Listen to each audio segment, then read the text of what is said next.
When I come home to the studio, my head is full of ideas, and I'm trying to work them out. They all fit together under the rubric of Brandoon, a city, a tiny city where everything and anything goes.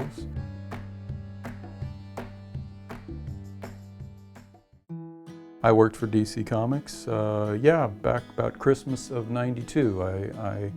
I got a call from New York City, and they said, you know, we really like your work. Would you like to take on this next comic? It was a Man of Steel annual #3, and would I? You bet I would. So it came by FedEx the next day, and the very first page was Batman climbing through a porthole on the splash page, and I was like, whoa, that's terrific, because Batman was my favorite. And I inked comic books for about 7, 8, 9 years, somewhere in there. And I enjoyed that immensely. It was just like a dream come true. It was amazing. They would send me every single comic book they printed every month. So I filled up my house pretty quick with comic books. I got to go to conventions and sign my comics, and I got to just sort of work on stuff that I'd always wanted to work on. I got to draw and draw and draw 15 hours a day. It was terrific. It was exciting. I grew up with Mad Magazine and National Lampoon and the whole idea that everything in the world could be satirized. So if I start playing with Brandon as a place and make it into Brandoon, then everything is possible. You can have monsters who've been living here because it's way in the back of beyond, and they can get away from the big city where they were always, exposed to all kinds of temptations, and they can kind of live in the bush and not live in the bush. It could be a place where the city hall is shaped like a roller coaster or a Ferris wheel, because different people keep getting on and getting off, and it's sort of it's a long-running, or will be a long-running, political cartoon. In my mind, it's running, and it just takes time and energy to draw it all out.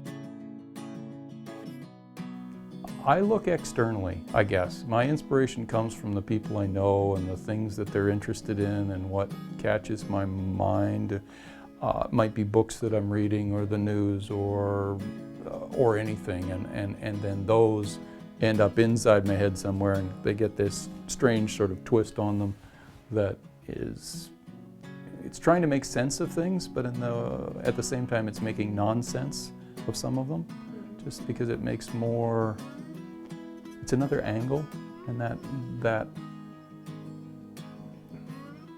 that twist gives me a different perspective on what it's like to live in this city.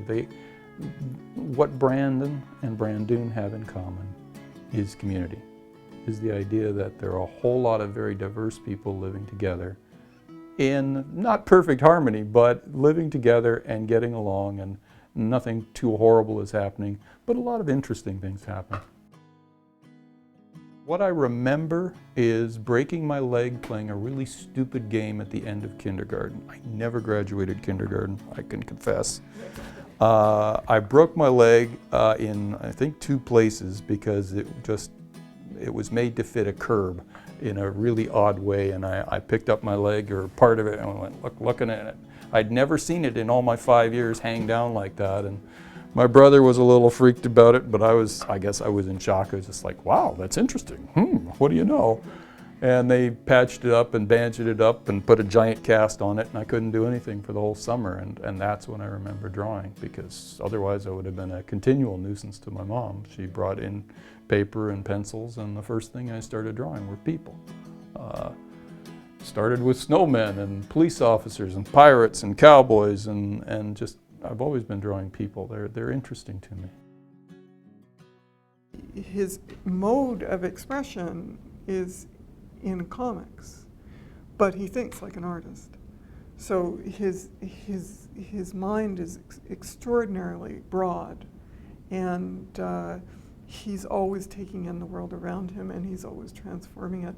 And it's possible that comic book artists do that. I don't know a lot.